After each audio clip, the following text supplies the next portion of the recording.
오늘 하나님 말씀은 마태복음 9장 18절부터 38절입니다. 마태복음 9장 18절부터 38절인데요.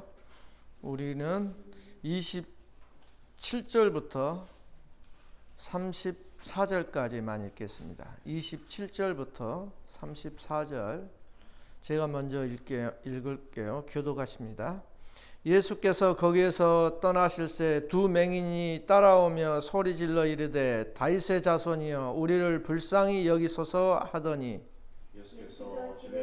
그때 맹인들이 그에게 나아오거늘 예수께서 이르시되 내가 능히 이 일 할 줄 믿느냐 대답하되 주여 그러하오이다 하니 이에 예수께서 그들의 눈을 만지시며 이르시되 너희 믿음대로 되라 하시니 그 눈들이 밝아진지라. 예수께서 엄히 경고하시되 삼가 아무에게도 알리지 말라 하셨으니 그들이 나가서 예수의 소문을 그 온 땅에 퍼뜨리니라.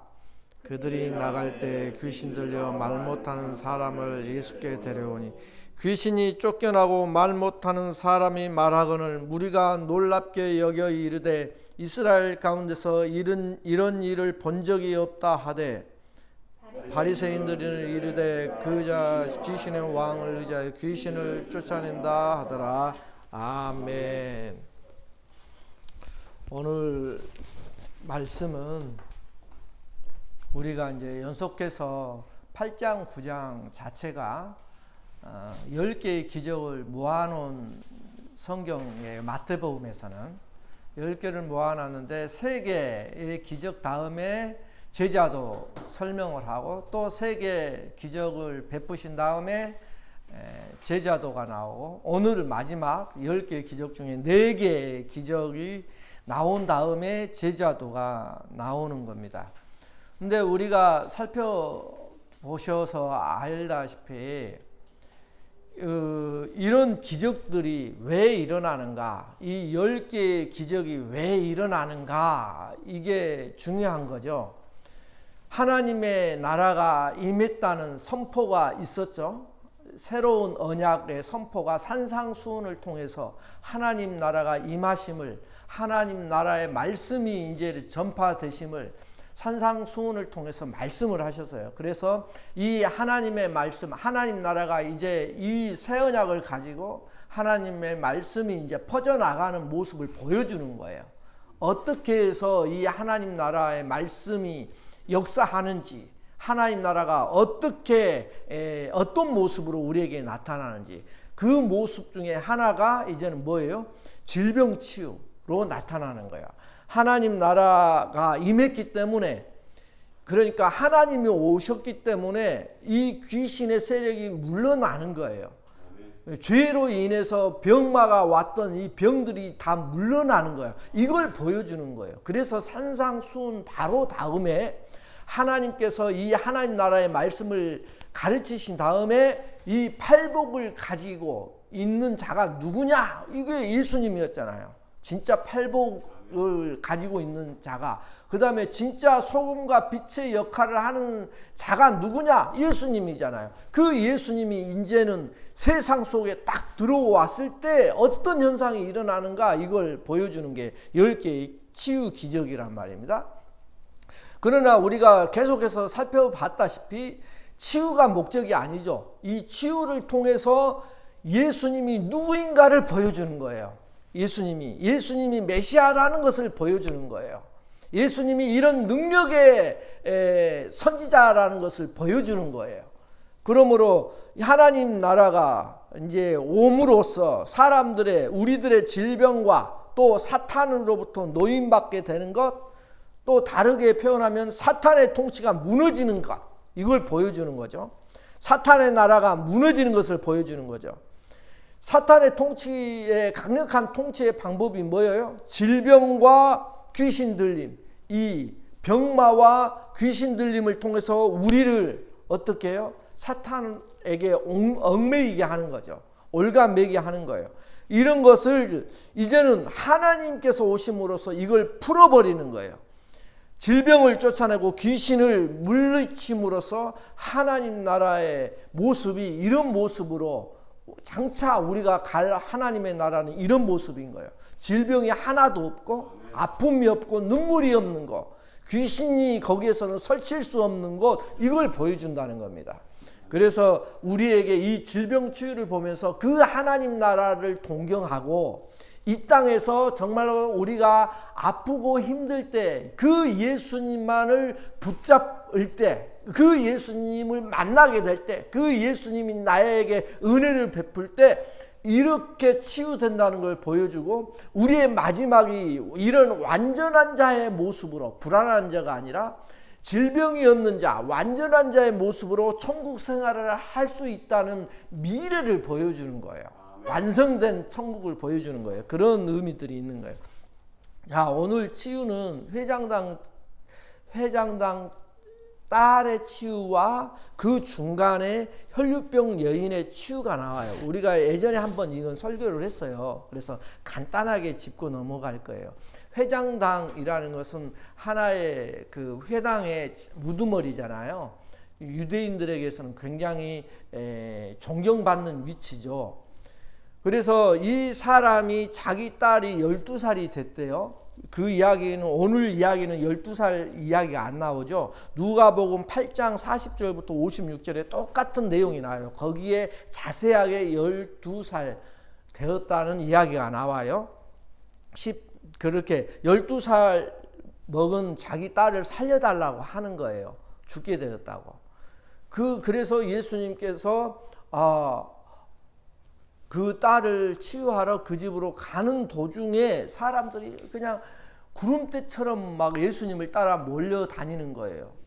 그 중에 이제 이 혈류병, 혈류라는 것은 피를 계속 흘려내는 병이에요. 그러니까 이 여인이 예수님을 어떻게 하면 예수님의 옷이라도 만져볼까 하는 마음으로 예수님을 찾으러 온 거예요. 그런데 사람이 너무 많은 거예요.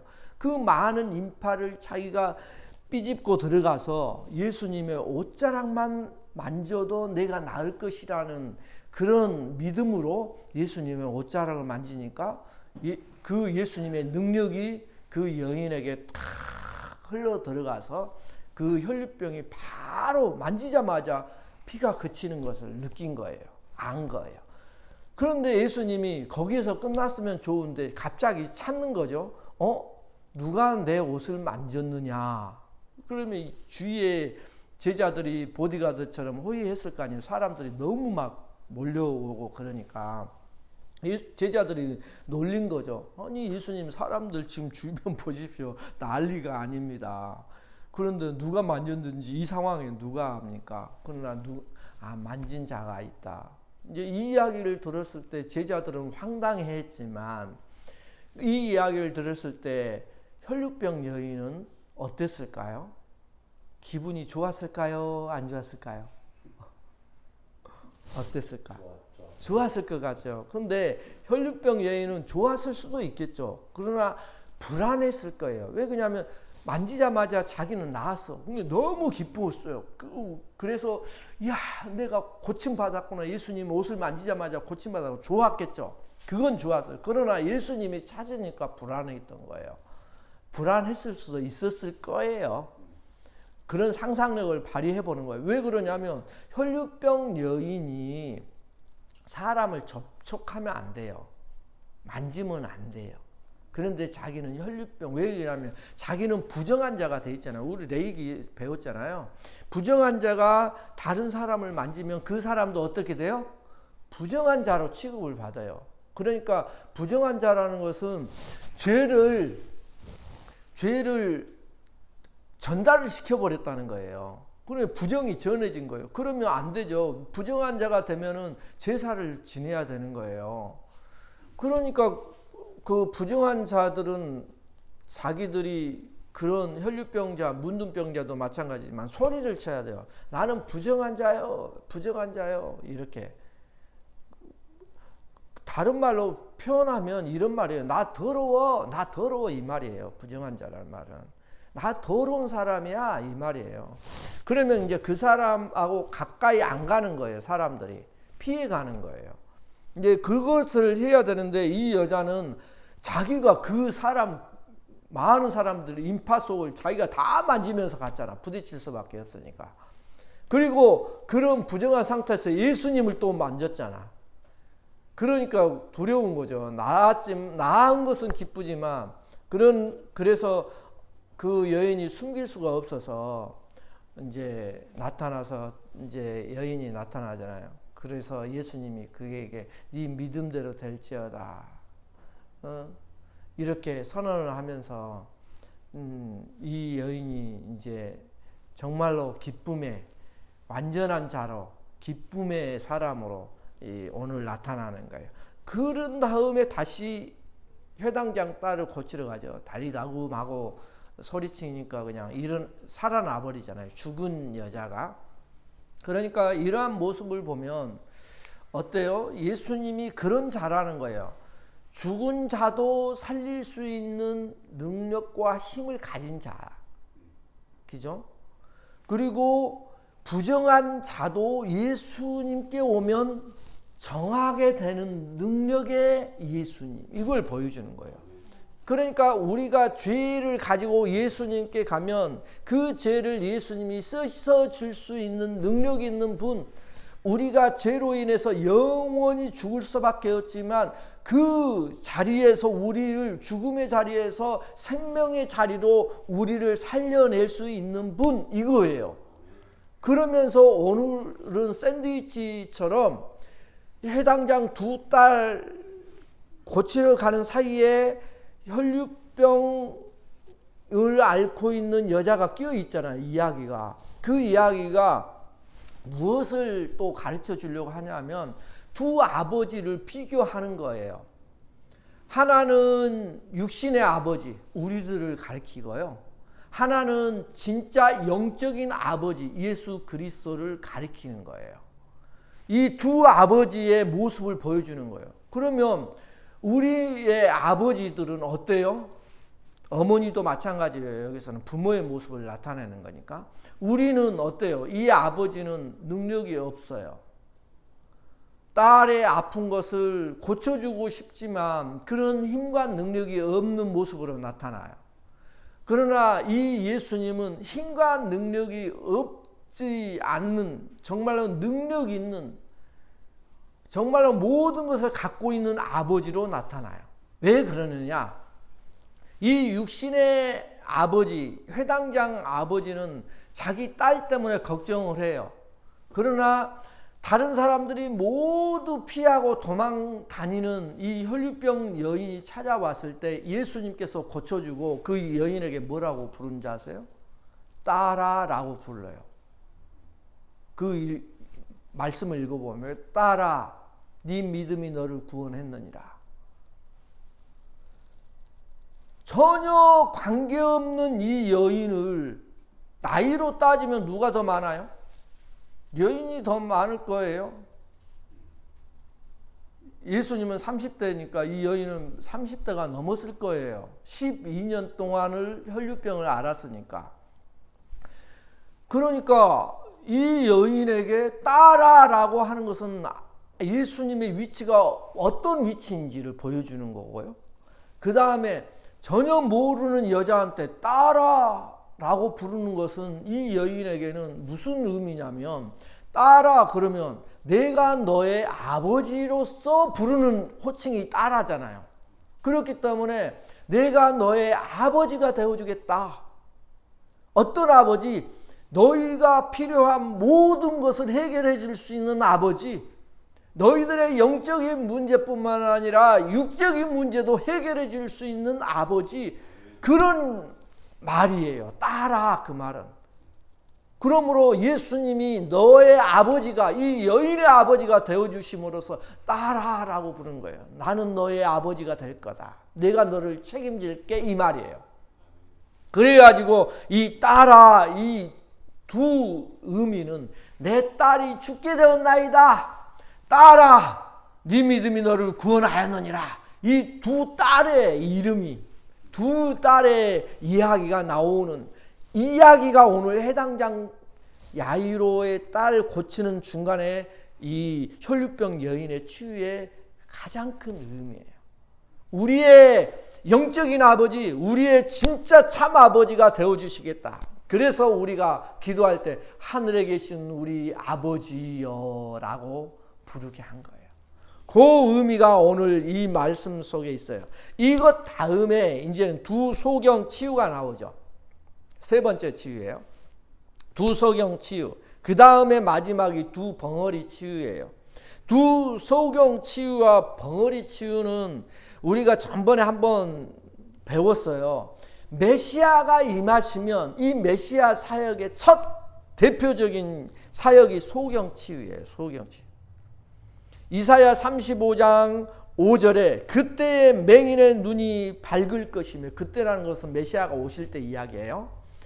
그때의 맹인의 눈이 밝을 것이며 못 듣는 사람의 귀가 열릴 것이며 라고 이사야 35장 5절에 예언을 해놨어요. 메시아가 오면 이런 사역을 할 것이다. 이사야 42장 7절에도 마찬가지예요. 똑같은 내용이 들어있어요. 그러니까 메시아가 오시면 이런 메시아가 표적을 행할 것인데, 이 메시아의 표적이 바로 맹인 치유예요. 소경 치유예요. 그래서 소경 치유하는 것은 뭘 가리키는 거예요? 두 벙어리 치유가 메시아가 누구다, 예수 그리스도가 메시아다, 이걸 보여주는 거예요. 그래서 소경의 눈을 뜨게 하는 거죠. 근데 재밌어요. 소경 치유는 많은 사람들이 지나가니까 아, 메시아가 지나가는가 보다, 이 소경들은 이렇게 생각했어요. 진짜로. 그래서 뭐라고 부르냐면 다윗의 자손이여 우리를 불쌍히 여기소서 라고 부르요. 근데 다윗의 자손이여 이 말은 그냥 부른 게 아니에요. 그들은 소경이었지만 들었잖아요. 어려서부터 메시아가 이 땅에 오면은 누구의 자손으로 올 것이다? 메시아의 자손으로. 그래서 마태복음 1장 족보장에 아브라함과 다윗의 자손 예수 그리스도의 족보라 라고 시작을 하잖아요. 그게 그 말이에요. 유대인들은 구약 성경에 이미 그렇게 예언이 돼 있었어요. 아브라함과 다윗의 자손으로 오실 것이다. 그렇기 때문에 여기에서 아브라함이 먼저 세대니까 다윗의 자손을 부른 거예요. 그래서 예수님이 지나가는 소리를 듣고 다윗의 자손이여 라고 부른 거예요. 그 말은 다른 의미로 표현하면 다윗의 자손 진짜 메시아여 라는 의미예요. 소경들은. 그래서 이 소경의 이야기는 너무 또 재밌는 게, 소경은 뭐가 소경이에요? 폴은 소경 알죠? 뭐가 소경? 눈이 안 보이는 자가 소경이에요. 눈이 안 보여요. 맹인을 소경이라고 하는 거예요. 그러니까 이 소경들은 눈이 안 보여. 사람들을 못 보고 아무 세상을 못 봐. 그런데도 못 보는 눈을 가지고 누구를 알아보는 거예요? 예수님이 누구라는 걸 알아보는 거예요? 메시아라는 것을, 자기들의 구원자라는 것을 알아보는 거예요. 그러니까 이것하고 소경 치유가 지금 보여주려고 하는 것이, 육신의 눈은 안 보이는데 무슨 눈이 띄어졌다는 거예요? 영적인 눈이 띄어졌다는 것을 보여주려고 하는 거예요. 소경들은 육신의 눈은 어두워져 있지만, 안 보이지만 영적인 눈은 띄어져 있는 자로 나타나는 거예요. 그래서 진짜 눈을 그냥 띄워주는 거예요. 예수님께서 영적인 눈이 띄어졌으니까 완성을 시켜주는 거예요. 육신의 눈을 딱 띄워주는 거예요. 그런데 이것과 비교해서 육신의 눈은 띄어 있으나 영적인 눈은 가려져 있는 자들이 나오죠. 누구예요?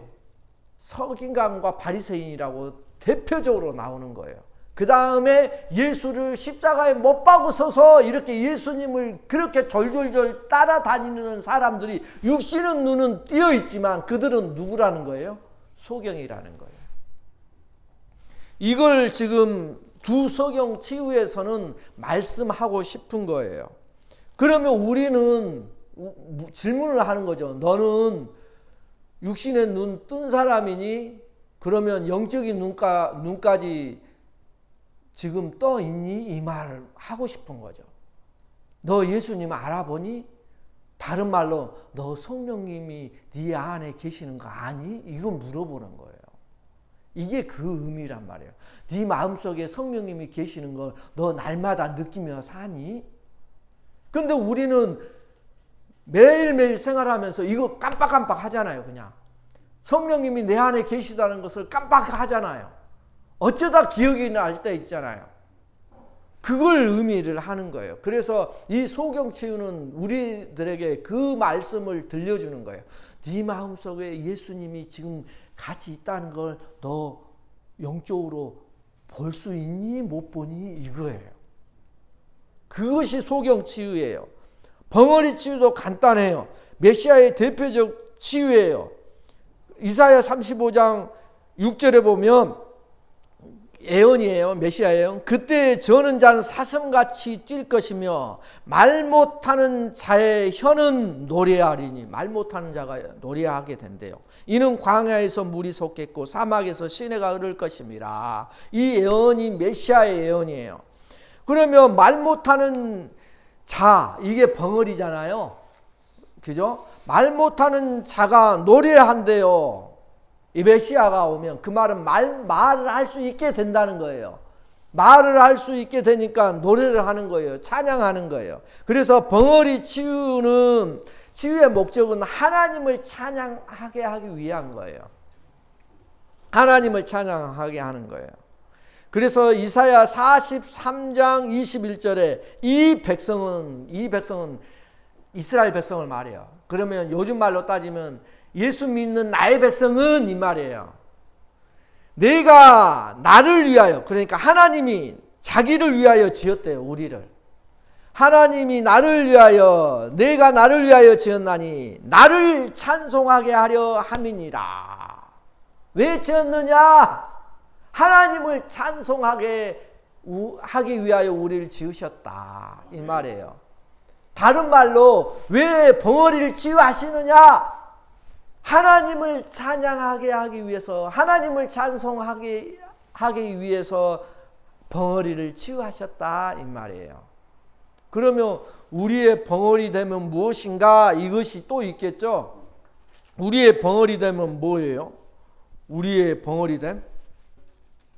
우리의 벙어리 되면 그거예요. 우리가 하나님을 찬양하지 못하고 우리는 뭘 찬양을 많이 해요? 유행가를 맨날 우리는 잘 부르잖아요. 기잖아요. 근데 유행가를 부른다는 게 죄는 아니에요. 노래도 유행가에도 의미하는 게 되게 많죠. 왜 그러냐면 인생을 요약해서 표현하는 것이기 때문에 거기 보면은 참 그런 상황들이 있어요. 예? 그래서 그런데 우리는 습관적으로 나의 인생을 그렇게 노래할 수도 있는데 그 인생을 노래하는 내 입술이 이제는 하나님을 찬양하는 데까지 가기를 원하는 거예요. 노래를 맨날 찬양만 하라는 그런 의미가 아니라 내 마음속에 정말 하나님께 감사하며 생활할 수 있는 그런 마음이 내 안에서 샘솟기를 원한다는 거예요. 그게 찬양한다는 의미예요. 그래서 벙어리 치유의 의미는 그 의미예요. 하나님을 찬양하는 의미. 그래서 에베소서 1장 4절부터 6절에 보면 우리를 지으신 목적을 이렇게 이야기를 해요.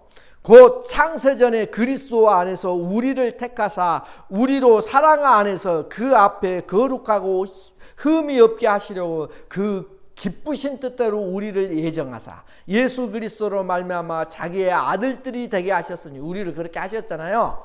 이는 그가 사랑하시는 자 안에서 우리에게 거저 주시는 바 그의 은혜의 영광을 찬송하게 하려는 것이라.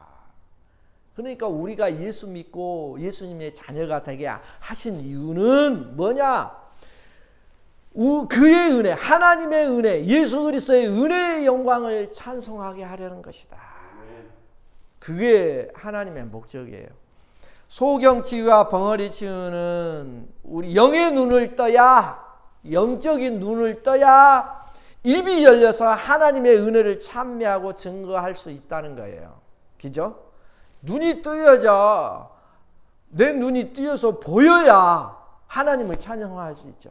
내 영적인 눈이 뜨여야 내 안에 하나님이, 예수님이 같이 하신다는 것을 알아야 내 안에 기쁨이 넘치고 감사가 넘치는 거지. 그걸 모르면 어떻게 알겠어요? 그래서 영적인 눈이 뜨여지는 게 더 중요한 거예요. 이게 뜨여져야지 입이 열리니까. 내 눈이 뜨여져야지, 볼 줄 알아야지 그 보는 것을 말로 설명하죠. 그 이야기예요. 그래서 소경 치유 다음에 벙어리 치유가 나오는 거예요. 이 소경 치유 이야기는 부자 청년, 누가복음 18장에 나오는 부자 청년 이야기 속에서도 나오죠. 부자 청년이 어떻게 하면 구원을 받을 수 있나이까, 이 질문 속에 그 다음에 소경 치유가 나와요. 그 다음에 삭개오 이야기가 누가복음 19장에 바로 나와요. 이게 같은 이야기를 설명하고자 하는 거예요. 자, 부자 청년은 눈은 떴어요. 그죠? 그러나 뭐가 닫혔어요? 영적인 눈이 닫혀 있다는 거예요. 그래서 예수님을 몰라보고 영적인 눈이 없기 때문에 뭐 어떤 눈만 있어요? 세상 눈만 뜨였기 때문에 물질의 눈만 밝은 거예요.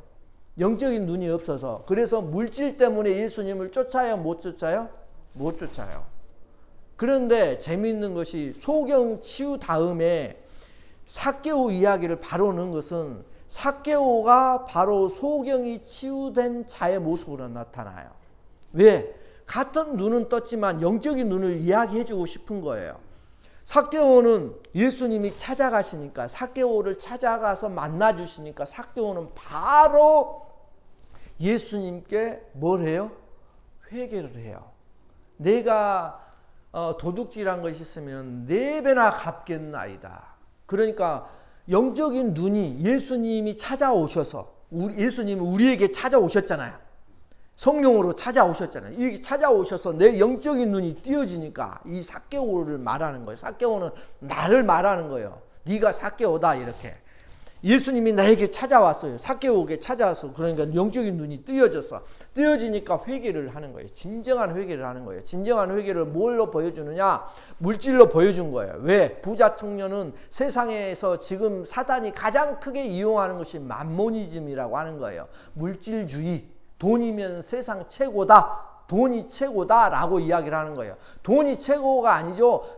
돈은 우리에게 필요하지만 돈이 최고는 아닌 거예요. 최고는 예수 그리스도예요.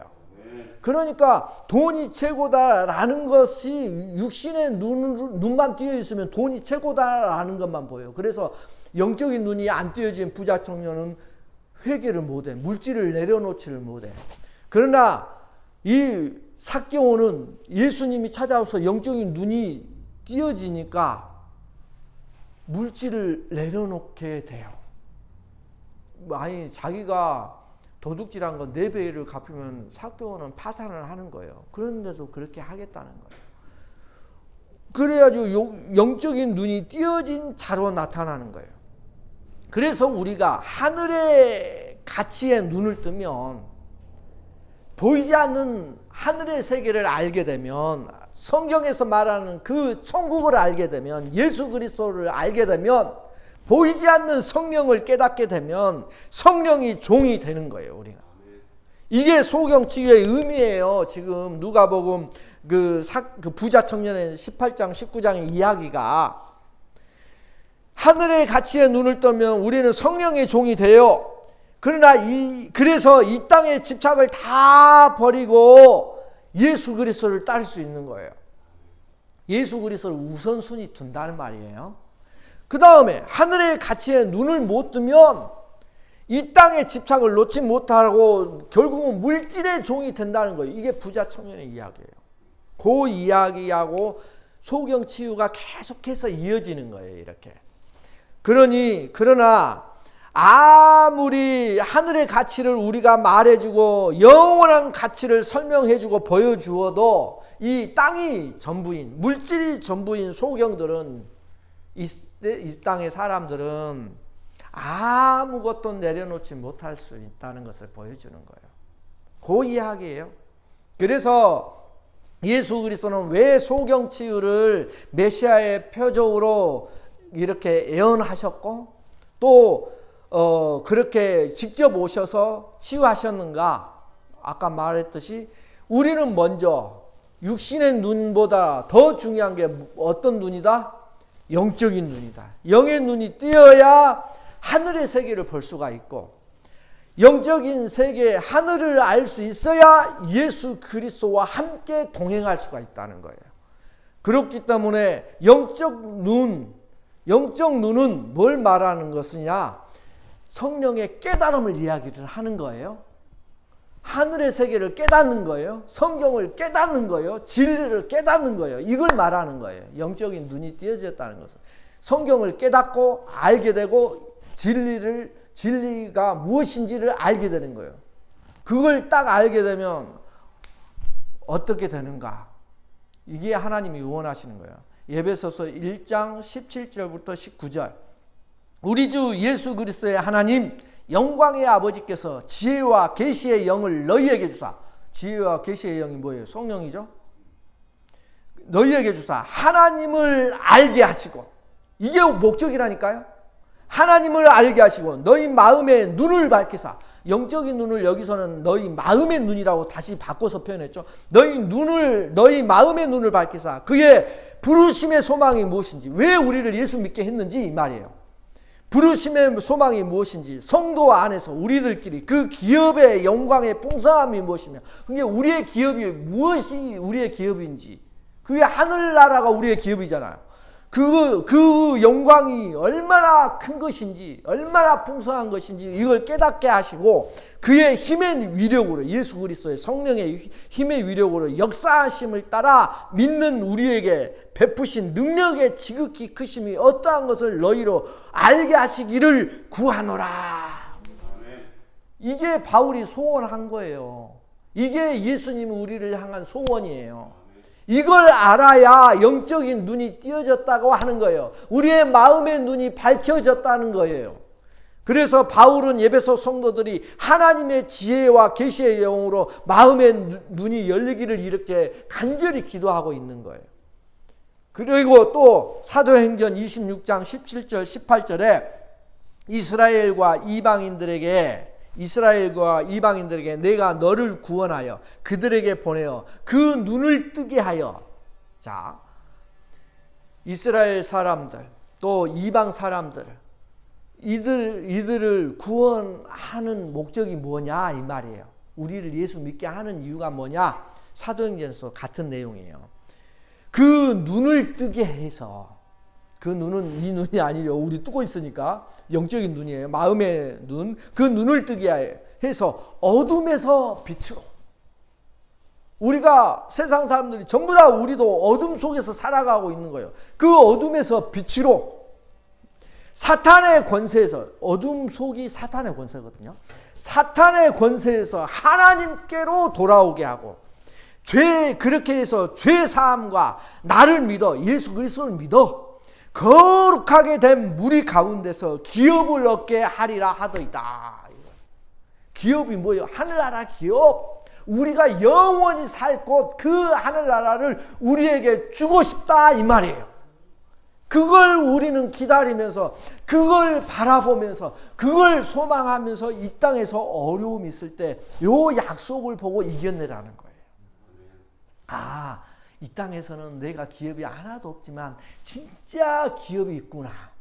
우리가 이 땅을 살아가면서 벌써 쏜살같이, 우리 지금 교회에서는 우리 장 목사님, 사모님이 제일 연세가 많으셔요. 순식간에 지나가셨다고 자주 이야기를 하셔요. 그런데 저도 지금은 느껴져요. 순식간에, 우리 집사님 부부도 느끼실 거예요. 순식간에 지나갔어요, 세상에. 예소리 다소리가 이만해 어려가지고 삥아삥아 했을 때 그것이 눈에 선한데 지금은 이제 다 커가지고 봐요. 이제 어른 노릇하고 그러잖아요. 아니 내 마음은 우리 집사님도 그 이야기 전번에 하시더라고요. 내 마음은 아직도 청춘인데 우리는 몸이 벌써 이렇게 순식간에 지나가는 것이 인생이잖아요. 앞으로 내가 은퇴하려고 하면은 십몇 년 남았구나. 십몇 년은 꽤 길게 느껴지는데 그게 그냥 순식간에 지나가 버린다는 거예요. 그런 인생, 이 순식간에 지나가는 인생을 너는 여기에 목숨 걸래 이 말이에요. 아니면 정말 영원한 저 하나님이 준비해 주신 그 하늘나라 그 기업에 너는 목숨 걸래. 그래서 이 땅에서 물론 아름답게 살아가는 게 중요해요. 왜? 우리에게 하나님께서 부탁하신 게 뭐냐? 팔복을 가진 자로서 소금과 빛의 역할을 해야 이 땅의 어둠 속에서 우리가 빛으로 드러날 거 아니에요. 저 빛을 보고 따라올 거 아니에요. 그 역할을 하라고 우리를 부르신 거니까 우리가 그 모습으로 오늘 하나님께서 예수 그리스도께서 이렇게 두 딸의 이야기가 나오고 그 다음에 또 소경과 벙어리를 고치는 사건이 그래서 우리들에게 가르쳐 주시면서 우리들에게 영적인 눈이 띄어지는 것, 또 우리들에게 영원히 아버지 되어주겠다고 딸아 아니면 아들아 불러주시는 그 아버지를 기억하고 이 어둠 속에 사탄의 권세에서 사는 게 우리 힘들잖아요. 솔직히 그 속에서 우리가 붙잡아야 될 것이 무엇인지를 다시 한번 기억하게 하고 깨닫게 하고 우리가 그 분만 붙잡을 수 있는 그 마음으로 그 믿음으로 살아가면서 승리하시기를 이 우리 예수님이 바라고 있다는 것을 꼭 잊지 마시기 바랍니다. 기도하시겠습니다.